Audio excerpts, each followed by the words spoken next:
આજનો પ્રેરણા સંદેશ ભાગ 94। જર્મનીમાં લુડવિગ વેન બીથોવન નામના એક વિશ્વ પ્રસિદ્ધ સંગીતકાર થઈ ગયા। આ બીથોવન 57 વર્ષ આ પૃથ્વી પર જીવ્યા હતા, પરંતુ સંગીત સમ્રાટ, બેસ્ટ કમ્પોઝર અને અનેકના રોલ મોડલ તરીકે પ્રસિદ્ધિને પામ્યા હતા। કોઈએ તેઓને પ્રશ્ન પૂછ્યો કે sir, what is the secret of your success? આપની સફળતાનું રહસ્ય શું છે? ત્યારે તેમણે કહ્યું, practice for 8 hours every single day for 40 years, no Sunday, no holiday, no vacation. એટલે કે રોજના 8 કલાક અભ્યાસ, 40 વર્ષ સુધી, કોઈ રજા નહીં, કોઈ વેકેશન નહીં। કેવી ગજબની શ્રદ્ધા કહેવાય! તેઓને તો કાનની બહેરાશ પણ વધી ગઈ હતી। સંગીત માટે તો કાન સારા હોવા તે અતિ અનિવાર્ય છે। આવી પરિસ્થિતિમાં પણ તેઓ કહેતા, I will seize fate by the throat but never leave music. એટલે કે હું ભાગ્યને બોચીથી પકડીશ, પણ સંગીત નહીં છોડું। આ દુનિયામાં કોઈ પણ ક્ષેત્રમાં આગળ વધવું હોય તો એક જ વસ્તુની જરૂર છે, અને તે છે શ્રદ્ધા। મોટાભાગે આ શ્રદ્ધા શબ્દ એટલે ભગવાનમાં આસ્થા એ અર્થમાં આપણે પ્રયોજીએ છીએ। એ અર્થ તો બરાબર છે, પરંતુ શ્રદ્ધા શબ્દ 3 સદ્ગુણોનો સમૂહ છે, અને તે છે વિશ્વાસ, પુરુષાર્થ અને ધીરજ। આપણે ભગવાનના માર્ગે આગળ વધવું હોય કે લૌકિક માર્ગે, તેમાં વિશ્વાસ, પુરુષાર્થ અને ધીરજયુક્ત શ્રદ્ધાની જરૂર પડે જ છે। આ વ્યાખ્યાને એક પ્રસંગથી સમજીએ। એકવાર ભગવાન સ્વામિનારાયણ ગઢપુર ગામમાં વિરાજમાન હતા। તેઓએ કથામાં વાત કરી કે જે સંત કે ભક્ત સવારે ઉઠે ત્યારથી બીજા દિવસની સવાર સુધી 24 કલાક જો પોતાના મનની વૃત્તિ ભગવાનમાં રાખે, દરેક ક્રિયામાં ભગવાનનું અતૂટ સ્મરણ કરે, તો પછી તેને અખંડ ભગવાનની સ્મૃતિ રહે છે, અખંડ ભગવાનનું ભજન થાય છે। આ વાત સભામાં બેઠેલા ઘણા બધાએ સાંભળી, પરંતુ કેટલાકને તો વિશ્વાસ જ ના આવ્યો કે એવું તે કંઈ હોતું હશે। કેટલાકને વિશ્વાસ આવ્યો કે ભગવાન કહે છે તે સત્ય છે, પરંતુ એવું કરવાની તૈયારી નહોતી। પણ સિદ્ધાનંદ સ્વામી નામના સંતને ભગવાનના આ વચનમાં દ્રઢ વિશ્વાસ હતો। તેથી બીજા દિવસે તેઓએ પુરુષાર્થ શરૂ કર્યો। સવારથી ઉઠ્યા ત્યારથી મુખમાં ભગવાનના નામનો જપ અને મનમાં ભગવાનની જ સ્મૃતિ।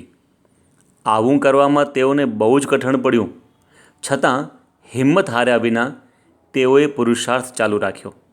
મંદિરમાં ચાલતી બાંધકામની સેવા અને રસોડાની સેવામાં કાર્ય કરતાં કરતાં પણ તેઓએ આ પુરુષાર્થ અટકવા ન દીધો।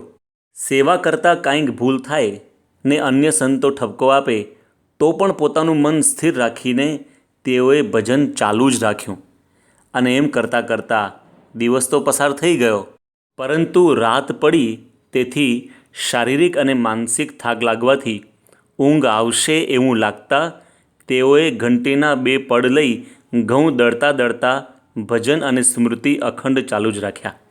આખી રાત સખત પુરુષાર્થ કર્યો, ભજનનો દોર અને મનની વૃત્તિ તૂટવા ન દીધા। હવે તો પ્રભાત કાળ થયું, ભગવાનના દર્શન હજુ પણ ન થયા।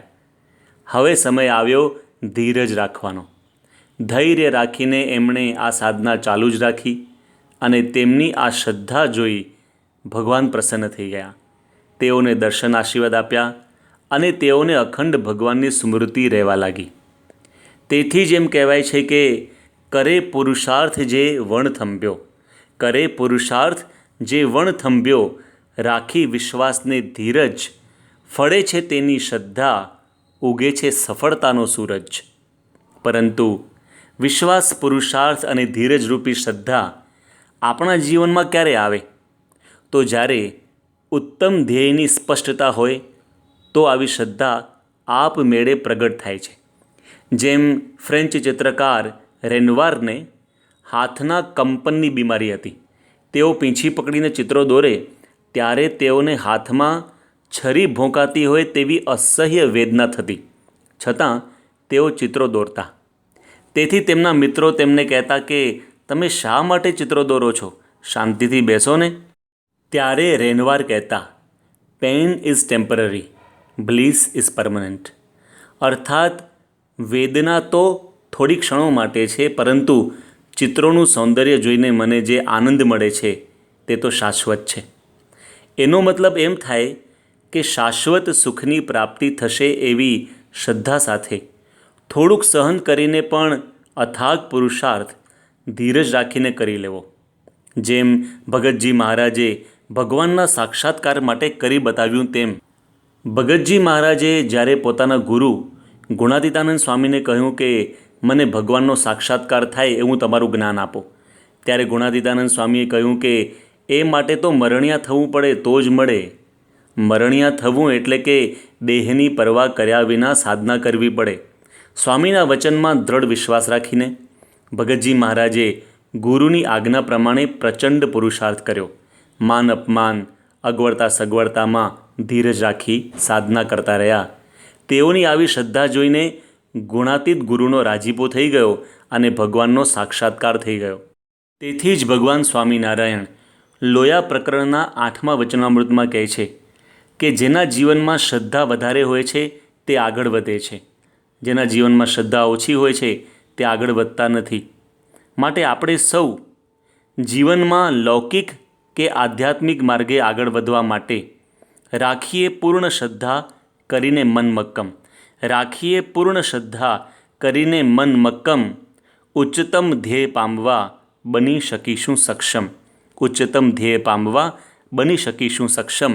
આ જ સંદેશ સાથે તેમજ આપના અને આપના પરિવારજનોના સ્વાસ્થ્ય સારા રહે એ જ પ્રાર્થના સહજે. સ્વામિનારાયણ.